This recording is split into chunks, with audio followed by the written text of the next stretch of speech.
Hello YouTube, welcome to Mandibil. This is part 13 of my deconstruction of Keith Frankish's lecture series on illusionism. We're still in lecture 2, the case against qualia, at the minute mark, let's see, 1 hour 34 minutes 24 seconds. So if you want to, keep a side-by-side presentation, you need to find that minute spot, right? So let's just get into it.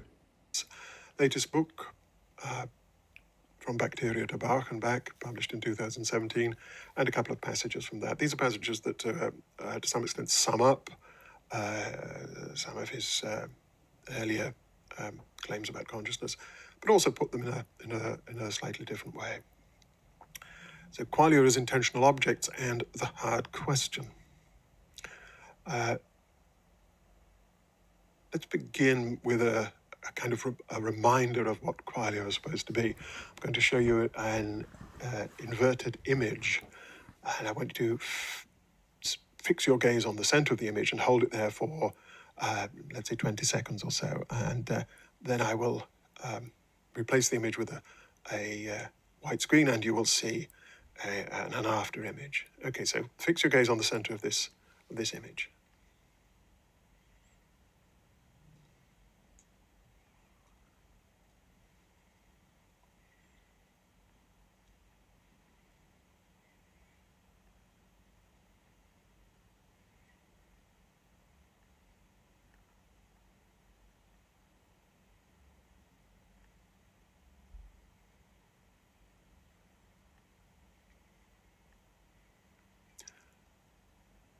Now, keep looking at the screen and keep your gaze steady, and you should see a positive after image.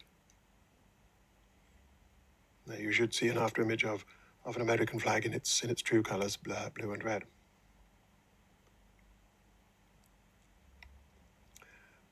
So those red stripes. If I say yes, or if I say no, how would you know about my experience, right? The problem of other minds. You are implicitly working from an axiom that you have the understanding that I have the same experience that you potentially have, right? Now, I'm not saying that's not possible to make that axiom, but you haven't stated the axiom, right? It's like you're just working from, it's sort of an assumption that is sort of given to you, right? And this is an example of bad philosophy, in my opinion. These central questions, the problem of the minds, for instance, right? You can't just sort of hand wave it away this implicit way, in my opinion. And also this kind of if you stare at something for a very long time and then you remove it and then you will see something. Well, if it is not there, I'm not seeing it, am I? Now, this thought experiment, or this actual experiment, this visual experiment, actually points to a problem that you don't even identify, which is it's the mind creating the colors, right? The mind is creating the colors. For some reason, it's sort of like if you have a computer screen and it goes into what's it called, screensaver mode, right? And there might be some text, and that text moves around. Otherwise, it will burn itself into the screen, and you will have, at least in old days, you could see computers that had the same IBM logo in the center of the screen. There would be some burnt out. I don't even remember what it was called, but you could almost see when you close the. If there was a sort of a gray screen or something, you could see the logo of IBM or something like that in the pixels, or in the the fluorescent stuff in the old CTS screen, CTR. What was it called? Okay, man, I'm getting old. But in olden days, right? Apparently, the mind works the same way. It has been. If you're staring at something, it burns itself into this. The mind burns it into its own screen, so to say. And when you remove it, there's still some remnant left of it, right? I don't see why that is particularly interesting. And what is interesting, all of that which is interesting about it, in my opinion, is that the mind creates these colors, apparently, right? Because you're saying they aren't there. So draw the conclusion, man, right? The mind is creating the colors. And they're also sort of faint colors, right? They are perhaps memories of colors. Or something between memories of colors and actual impression, direct, let's say, what's it called? Direct sensory live transmission of colors, so to say, right? So the human impression, right? And you can still have an idea of colors and potentially an experience of it. That you never get in evolutionary human history a point where some monkey is staring at something that doesn't move and has very strict and perfectly aligned parallel lines and stars and so on, and then wipes it away, and then there's a white screen looking at it. So you never get to see these kinds of things. They might be there all the time. While you're looking, they are just superseded by the next image, right? So this is putting it on, when you sort of, it's like sometimes when you put things to the extreme, you might experience something that is different from your normal sort of everyday, right? But that doesn't mean that extreme situation explain a normal situation necessarily, right? Because you only have that extreme situation to sort of correlate and create all sorts of ideas of what that might entail in the real normal situation, right? It is sometimes this thing that I mean, it's no big secret that the mind is creating stuff, right? The mind is adding stuff to the picture. At least some of the picture. Well, I would say the mind creates the whole picture, right? No matter what you're talking about. But like you see, you have an idea that the wheels of a carriage moves this way when the carriage moves in that direction, and the wheels turn in a particular way because of the friction with the earth and so on. But when you go at a specific speed, the fastness of the movement of the spokes in this wheel makes it look like it goes the other way, against logic, against reason, or right? But that doesn't mean it goes that way. But how do you know that it doesn't go the other way? Well, actually you don't, because that's what you're experiencing. So it's illogical that it would, if you're going increasing speed, you're accelerating at low speeds, it goes one way and it keeps going in the same direction, then it starts to go the other way, and then if it goes faster, it might go the right way again. So it's sort of this particular range of speed where this occurs, right? So it's not rational to think that it goes the other way all of a sudden, and then if it goes faster, it goes back to go the normal way, so to say, right? So we say that's just because the mind is confused, and okay, but then the mind is not saying, I'm confused, I'm not giving you anything. No, the mind says, okay, I'll give the best I have, right? So this means that at no point can you say, I am experiencing this because this is what I'm supposed to experience. No, you are experiencing what your mind gives you, right? And at some particular situations, the logic of the situation is dysfunctional, you could say, with the spokes in these wheels, as I mentioned before. When you say, okay, there's something that, I have to decide which one it is, right? So these points to the I wouldn't say fact, but to the conclusion, in my opinion, that the mind is creating everything, right? And you are within that experience. That's all there is to it, right? There isn't any more to it. Except you have you objectify this experience, like you're talking about wheel, for instance, as I did before, and you're not experiencing wheel. That's an insperience, you could say, right? The wheel comes it's added from the inside of this experience. Okay, I have discussed this before, so let's head on. Types that you could see there. Where were they? They weren't on the screen, so they must have been in your mind. The redness of those stripes must have been red qualia, right? Displayed in the Cartesian theatre, maybe. Well, let's see what Dennett says about this example, about this case. So let's begin by looking at what happens when you look at some real red stripes. So then, how can you experience those?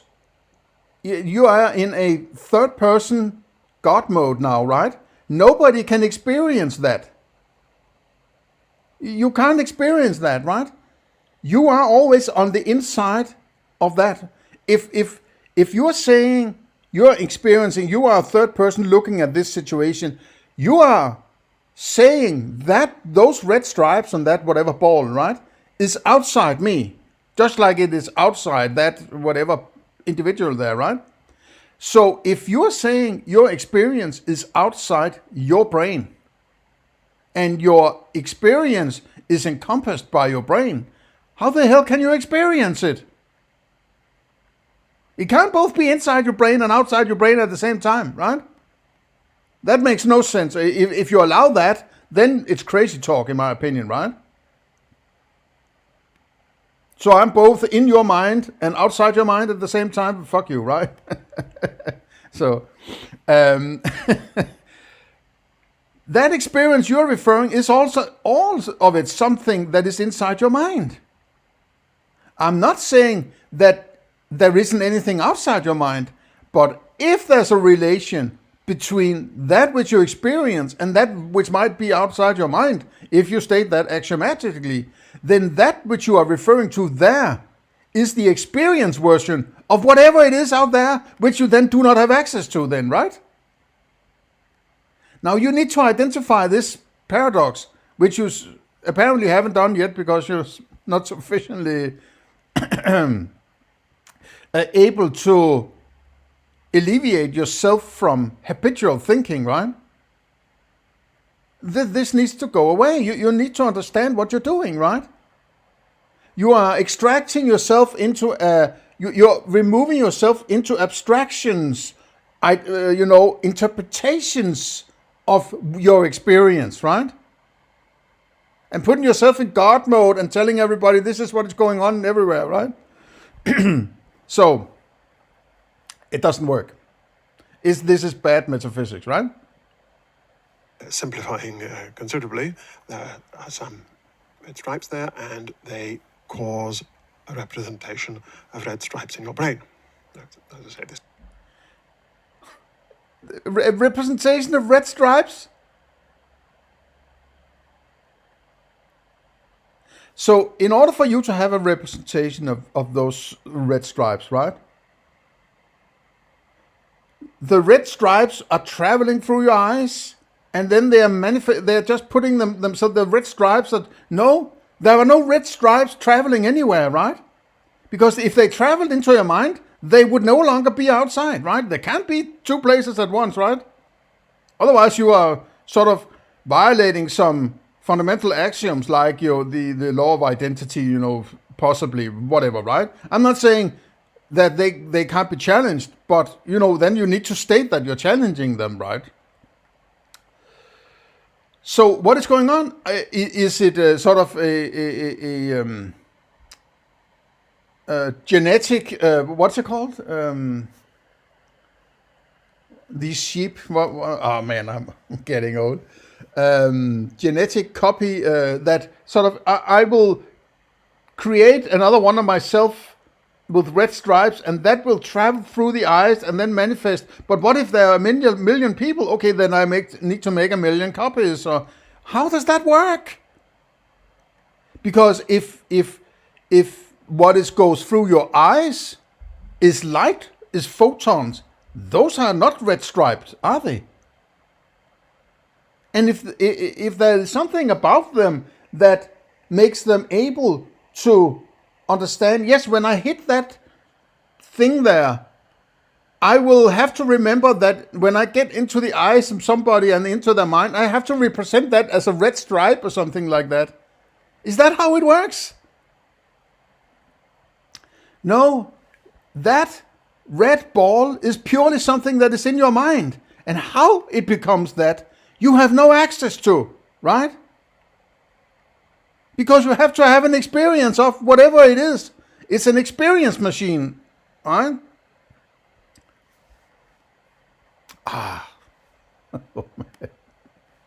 This is simplifying considerably. That representation of red stripes then has a host of psychological effects, adjusts your dispositions to the world in all sorts of. Why are my emotions, and let's put it that for sort of an umbrella term, right? Why are those interesting for the experience of these qualia? It has nothing to do with the qualia, right? If I have a banana and it's yellow, it doesn't matter what I do with the or what I feel about the banana, or whether I eat it or you know, have sex with it, or I've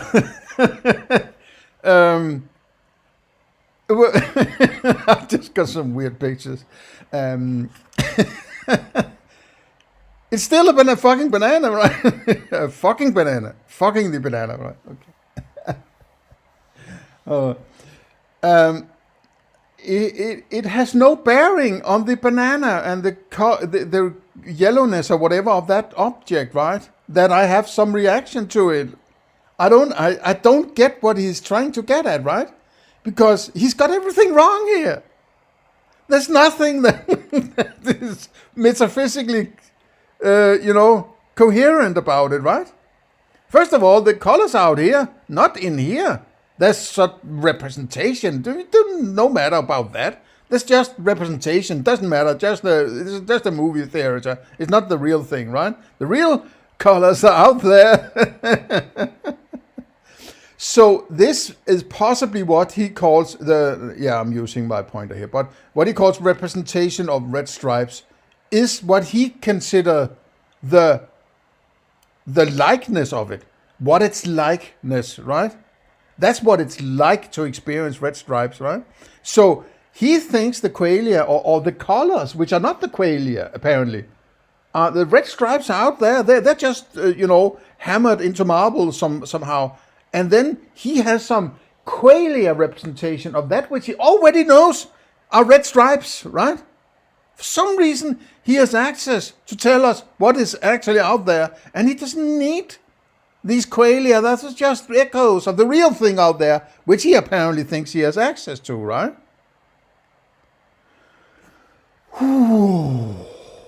We're doomed, right? Ways which amounts to the personal level state we call believing that there are red stripes in front of you. It's the perceptual belief that there are red stripes in front of you. It was an experience.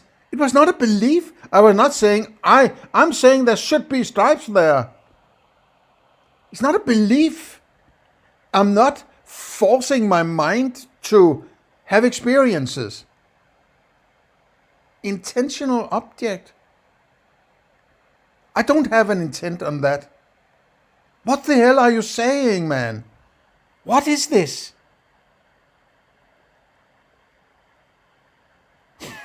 What the? The red stripes cause a representation of red stripes. So it's the red stripe that causes it. They inflict themselves on your mind? Have you an idea about how crazy this is? cause a representation. So the red stripes are moving through your eyes and, channels, and then stamps itself on your mind, or what? What if there are a million people? Then this ball of red stripes is implementing itself on all those a million minds, or what? This has a vast range of effects. So what? So what? Including producing the belief that there are red stripes there? Where? There are red stripes in another place than where the cause of the stripes? Holy fuck, man. People who are hiring this dude, right? You need to stop funding this fucking bullshit, right? This guy is crazy. What is this? Right?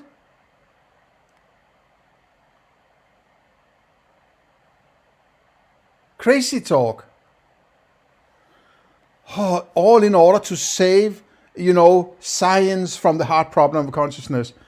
Well, this is not going to crack it, mate, right? And this perceptual belief has an intentional object. It's about something, and its intentional object is red stripes. Is red stripes an object? Now you're talking about object. Now you're not talking about qualia anymore, right? An object is not a qualia. An elephant is not a qualia, right? An elephant is an objectification. It's a concept, right? You don't have a concept sense where concept qualia arrives from, right? It has to come purely from the inside, right? It's not even the object is not even based on senses. It is a objectification, a cognition among the qualia. That is all the 5 qualia that are already there in the experience, right? So now you're mixing that into the bowl also, right? You're just all over the place, right? This is completely incoherent, right? So here you have the perceptual belief that there are red stripes in front of you, and there are red stripes in front of you. How do you know? Well, I have to have an experience of the red stripes in order to have any idea that there are red stripes in any case, right? If I don't have an experience of the red stripes, how would I know that there are red stripes? If I don't experience elephant right now, are there elephants? I'm just not experiencing elephant, right? There might be elephants. How would I know? I don't know what to experience, right? Man. Oh, man. This is bad. And so the intentional object of your belief, of your perceptual belief, the thing that you think is there in front of you, is in fact there in front of you and caused your belief, so all's good. Now let's consider a case where things don't go quite to plan. Here, let's suppose that something else causes, something other than red stripes, causes a representation of red stripes in your brain. And this, of course, is exactly what happened when you experienced the after image. There were no red stripes on the screen. I think there's a problem that needs to be dealt with here. I have a sense that when people are philosophizing about these things, right, they are switching back and forth between a third-person view of what is going on rather than a first-person view, right? He is switching into that third-person God mode, where he sort of say, okay, yes, and then an echo of myself, if I extract myself out of my mind and look at myself conceptually as an individual, then that apple is outside because I had a first-person experience of it being outside. So if I extract myself from myself, that object is still outside myself. But it's the inside-outside dichotomy or axiom you need to deal with, right? There's nothing in your experience, as I said before, there's nothing in your experience that necessitates that there has to be an inside-outside dichotomy, right? You can't reason your way to it, right?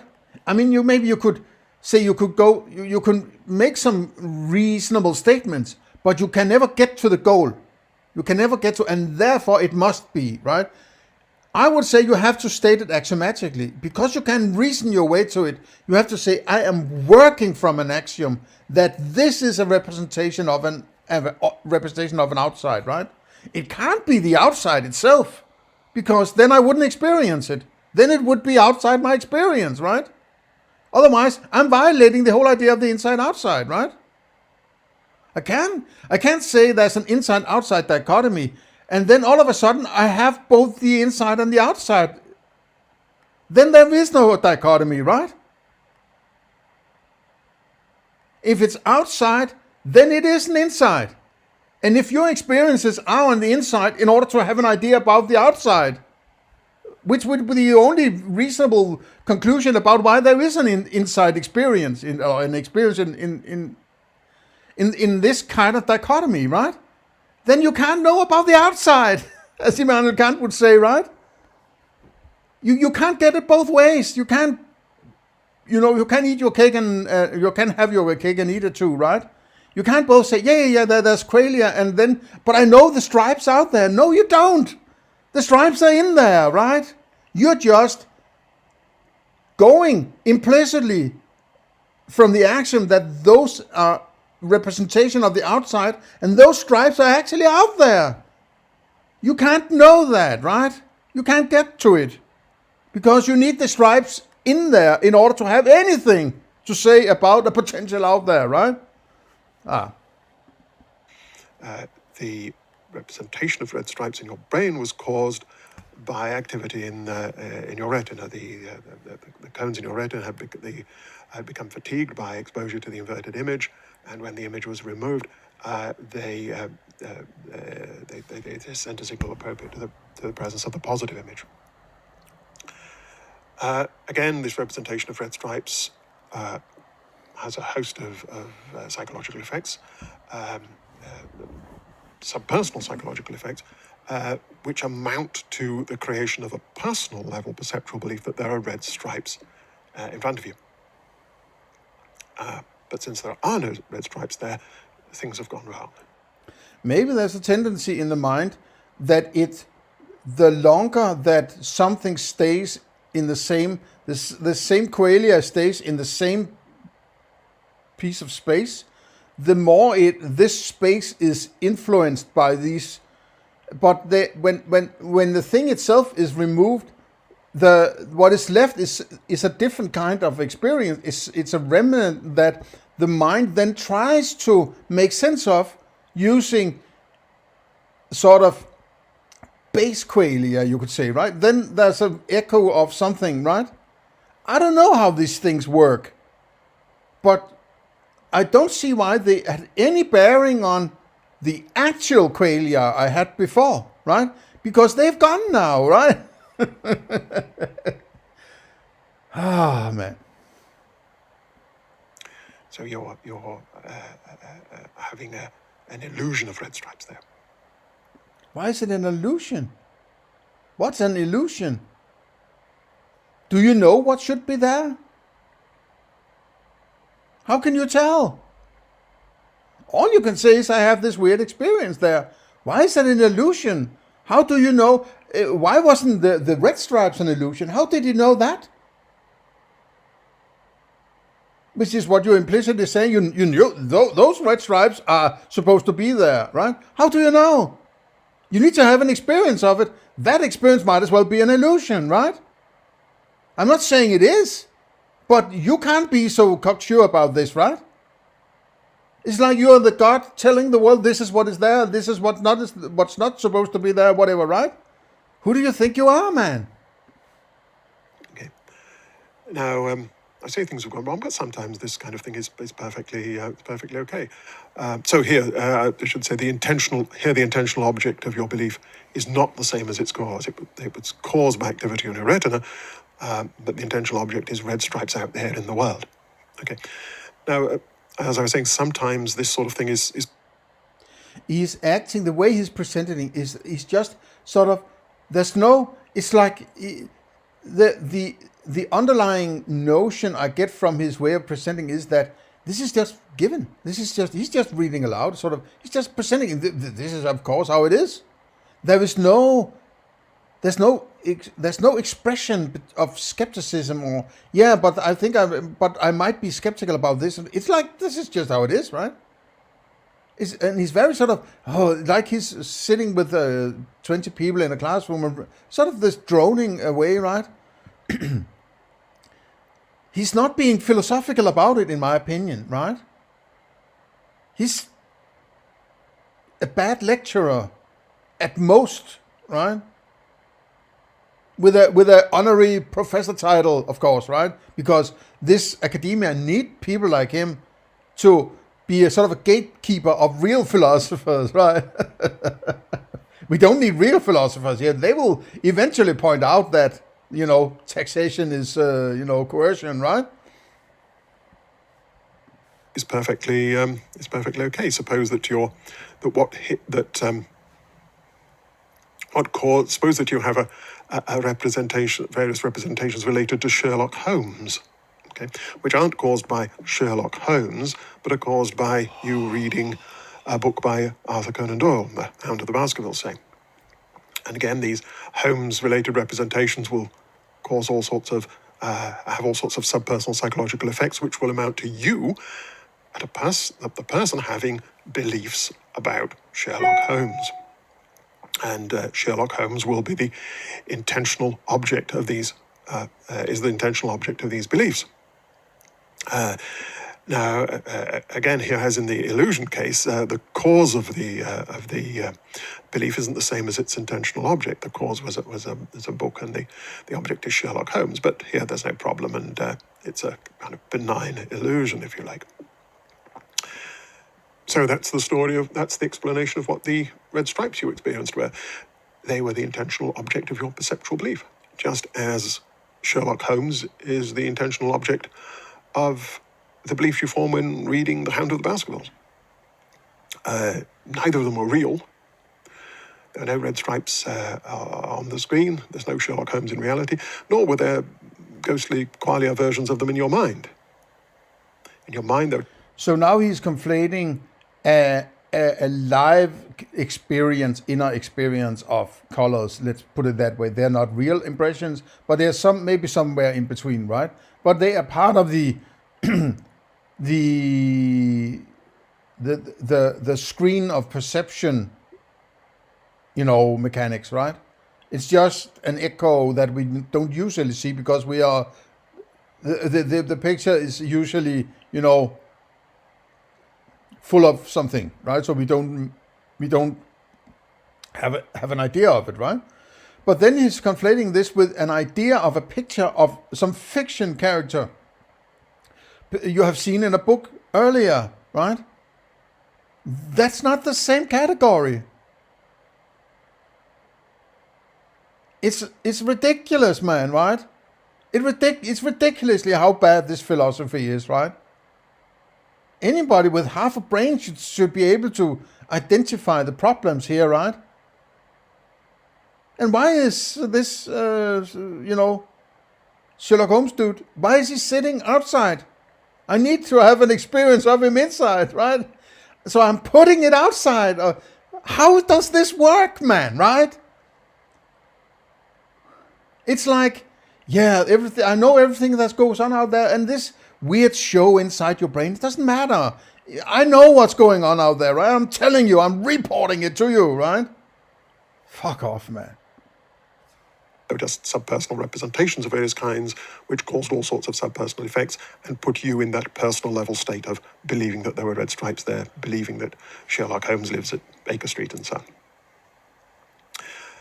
Okay, but you may feel that can't be the whole story. That can't be all that was happening. Those red stripes you experienced, they were too real. They weren't just objects of your belief, like Sherlock Holmes. They were real in a way that Sherlock Holmes isn't. They must have been somewhere. Well, they weren't out there in the world, so then they must have been in your mind, perhaps displayed in a Cartesian theatre in your mind. How did you get to that conclusion that they weren't out there? Because you know what should be out there. You understand what you're saying now, right? You are telling people that you know what is outside your experience, right? Be very careful with this dude, right? He might be naive, he doesn't even understand what the hell he's saying, right? But this is dangerous, right? If you know what is out there and somebody you're saying to you have an incorrect understanding of what is out there, you know where this is going, right? This is an authority. This is an appeal to authority. That somebody knows what the right existence is, and if you have another idea, there's something wrong with you. You have wrong think, and we might as well put you in the gulags, right? Yeah, it sounds like an hyperbole. No, but that's what's going on. This is what creates the problems, right? This fear of subjective experience. It has to be scientific, objectified, everything, right? This militant materialism is fucking dangerous, right? And that materialism pushes people into some crazy subjectivism where everything that I'm personally in favor of, I can inflict on everybody else because that's my opinion. So they will be pushed into even more crazy subjectivism by materialists not accepting the idea of the subjective, right?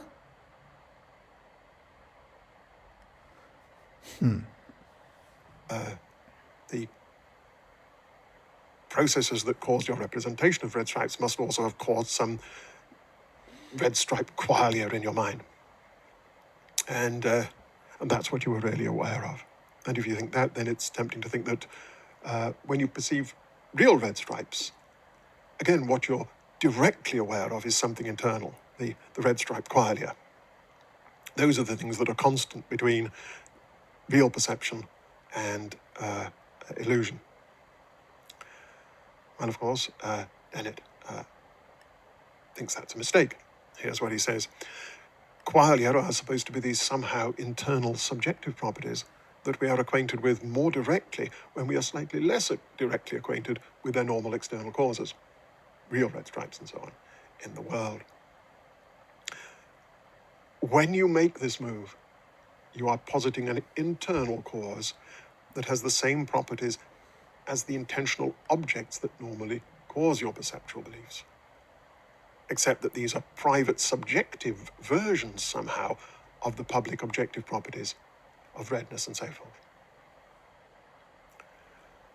Okay, so the idea is that illusions and after-images and so on persuade us that what we're really acquainted with is not properties in the world, but mental versions of those properties.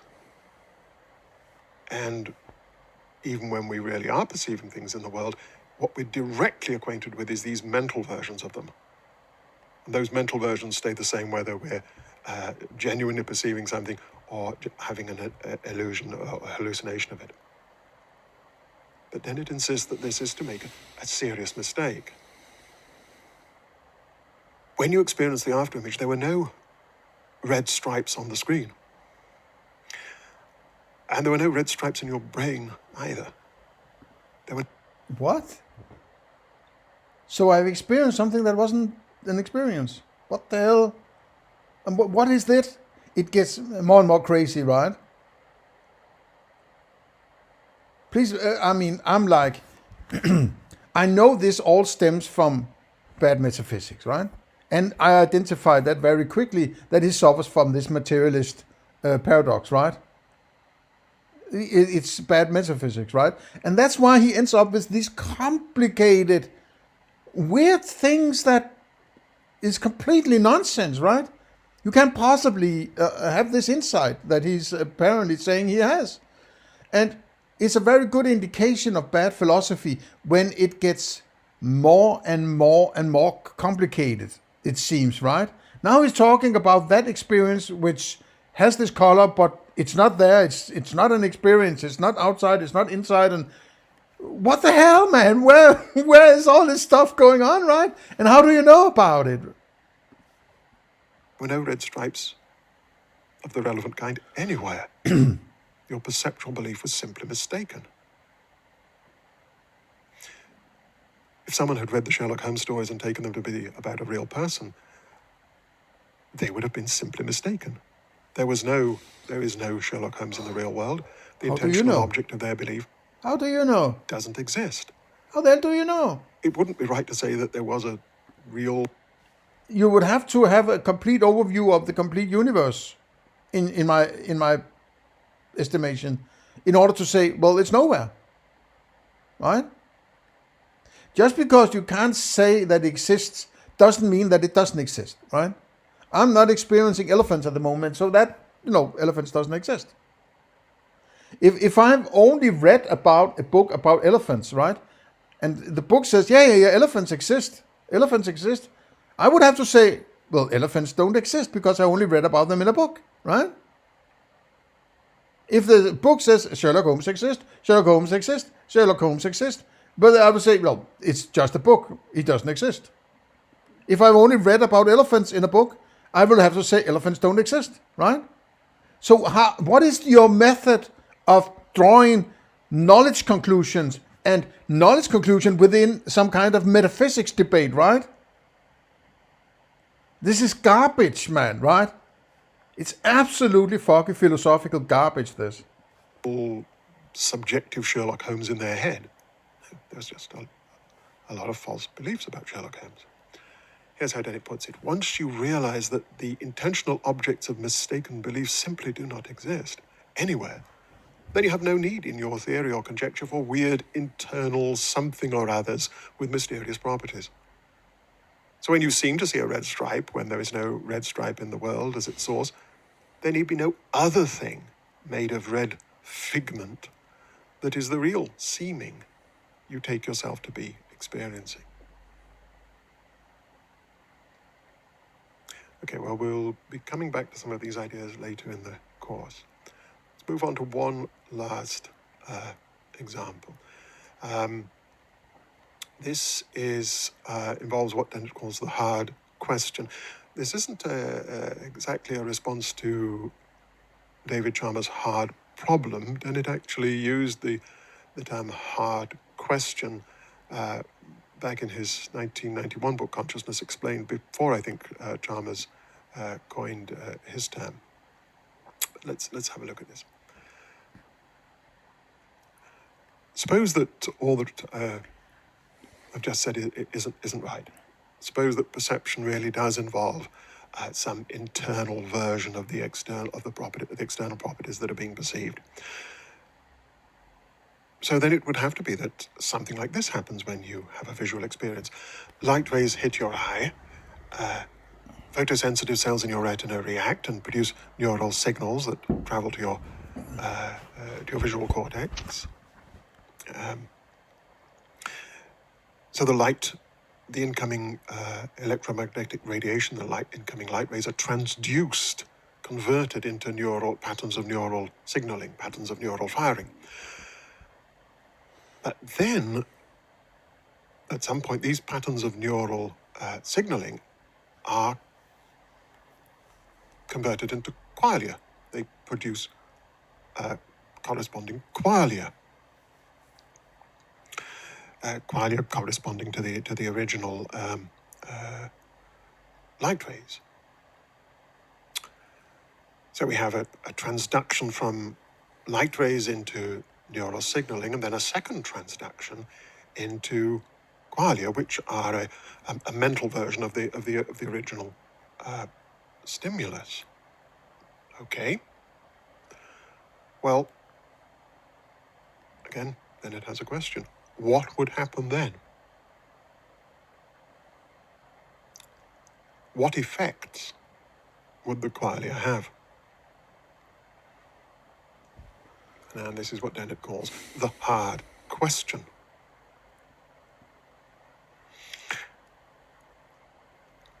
And so here's how Dennett puts it. And then what happens? If you want a whole theory of consciousness, this is the question you must ask and answer after you've delivered some item to consciousness. If instead you just stop there and declare victory, you've burdened the self or subject with the task of reacting, of doing something with the delivery, and you've left that task unanalyzed. So it's easy to fall into a way of talking about presenting something to consciousness, presenting information to consciousness, showing it in the Cartesian theatre, as if that is enough, as if that has, if you could explain that, you could answer the hard problem of how things get shown in the Cartesian theatre, then you've explained consciousness. Well, no, because what happens? What does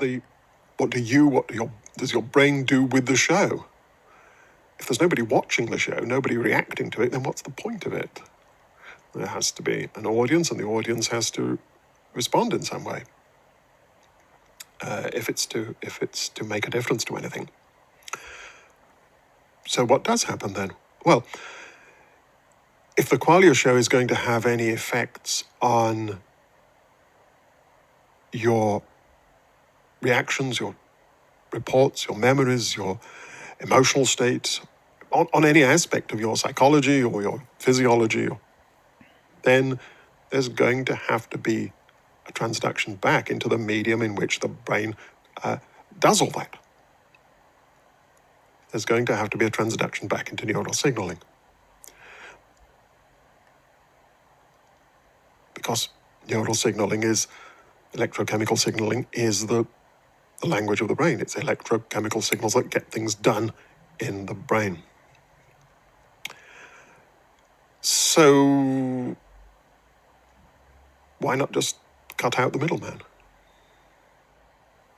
All of the effects on your brain, on your personal psychological states. I need to wind back a bit and see that again. Because neural signaling electrochemical signaling is the language of the brain. It's electrochemical signals that get things done in the brain. So why not just cut out the middleman? All of the effects on your brain, on your personal psychological states, and therefore on your personal level mental states would be exactly the same. We don't need... So this is the problem, right? In order to have any idea of all this he describes here, which has eliminated qualia, he needed to have some kind of qualia in order to get to these objectifications, right? And when he has the qualia, say, okay, now I have all I need. I I have an eye. I have the photons. I have the object of these pillars in the mind, and the new pillars in the mind. So I don't need the qualia now, right? It's like you have rode your car onto the grocery store. When you're in the grocery store, you're saying, I don't need my car anymore, right? I don't need cars, but now I'm in the grocery store, right? But you couldn't get to the grocery store without the car. Just like you can't get to these objectifications without qualia, right?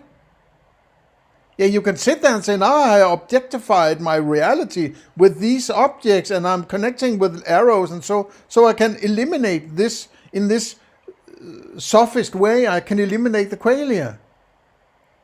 But why don't you put a scarf over your eyes and some plugs into your ears and then work from there, right? You're still having your eyes open and your ears open, right? In order to have qualia, in order to have an idea of what the hell is going on, right? This is crazy talk, right? It's ridiculous, man, right? Need the show in the Cartesian theatre. The information can bypass the theatre and still have all the same range of effects.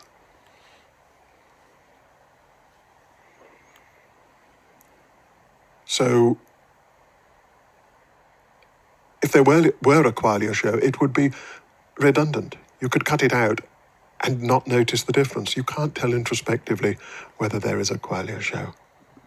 I would like to see him blindfolded, earplugged, with some, chips in his nose and a sock in his mouth so he can't taste anything, right? Right. How well functioning would you be? You need your fucking qualia to get around, right? And you needed your qualia in order to get to these weird conclusions about these objects, which are abstractions, right? If you haven't seen any other individual ever, you wouldn't even be able to illustrate that eye there, right? You needed to have those qualia about those eyes of other individuals in order to have the idea of it, right? I mean, it's incredible. The mantras, the if you have a bad foundation for your metaphysics, right? The lens people will go to in order to defend their weird stories, right?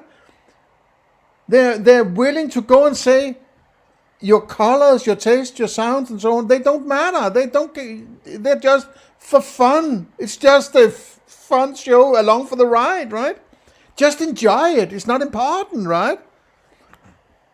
That's the lens that people will go to defend a foundation that they haven't identified. They can't see that is incorrect. Because they are wedded to that, they will fit the rest of the story into it. No matter how stupid it sounds, right? Because it has to be explained, right? So here's an example that Tjen uses to illustrate this point. It's an automatic piano player, mechanical piano player, a Vorsitzer. Okay, I think we will.